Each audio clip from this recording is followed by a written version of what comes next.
பருப்பு உருண்டை குழம்பு வைக்க போகிறோம்ங்க. அதுக்காண்டி ஒரு 10 பல் பூண்டு மிக்ஸி சாரில் போட்டுக்கலாம்.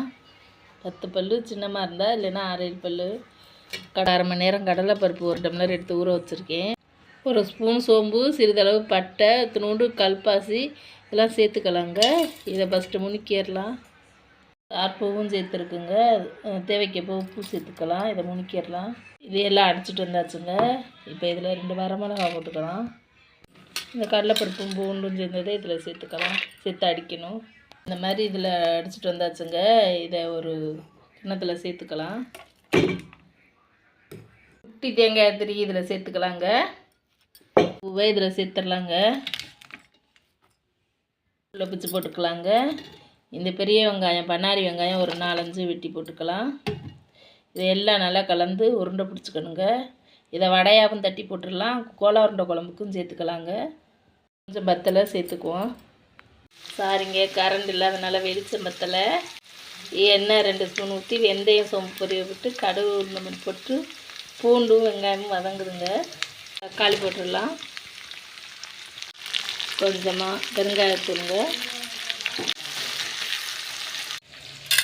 புளியும் உப்பும் கரைச்சிடுவோம். கொஞ்சமாக இந்த ஸ்பூனில் 1/2 ஸ்பூன் மிளகாப்பொடி போட்டுக்கலாங்க. கொஞ்சமாக புளி தண்ணி ஊற்றி 1 ஸ்பூன் மிளகாப்பொடி போட்டாச்சுங்க. இப்போ 1/2 ஸ்பூன் குழம்பு பொடி போட்டுக்குவோம். சீரகம் வந்து எல்லாம் கலந்த பொடி. நல்லா அந்த கொஞ்சம் புளி தண்ணியிலே இந்த பொடி 2ம் கொதிக்கட்டுங்க. அப்புறம் மிச்ச புளி தண்ணி ஊற்றிக்கலாம். பொடி நல்லா கொதிச்சதும் மிச்சம் இருந்த புளி தண்ணி ஊற்றியாச்சு. பத்தாவது கொஞ்சம் தண்ணியும் சேர்த்தாச்சுங்க. இது 5 நிமிஷம் கொதிக்கட்டும். உப்பு செக் பண்ணிவிட்டு உருண்டைகளை சேர்த்துடலாம்.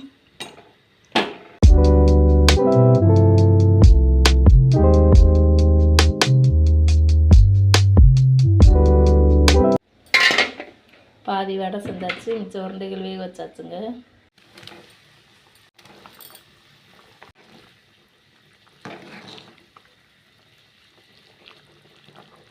உருண்டைகள் போட்டு 5 நிமிஷம் கொதிக்கட்டுங்க.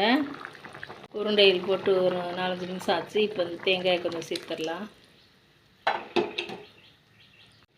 இந்த உருண்டையில் எண்ணெயில் பொரிச்சிட்டு இதில் போடலாங்க. அது எண்ணெய் ரொம்ப சேருன்றதுனால நான் அவிச்சிட்டே சேர்த்துருக்கேன். அடுப்பை மீடியம் ஃப்ளேமில் வச்சு மூடி வச்சு ஒரு 3 நிமிஷம் வேகட்டுங்க.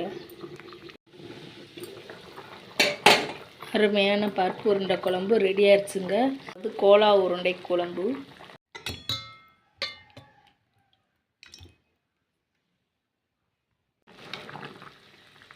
சுவையாக இருக்குங்க. ட்ரை பண்ணி பாருங்கள். குழம்பு பிடிச்சிருந்தா சப்ஸ்கிரைப் பண்ணிடுங்க. லைக் பண்ணுங்கள், ஷேர் பண்ணுங்கள். தேங்க்யூ.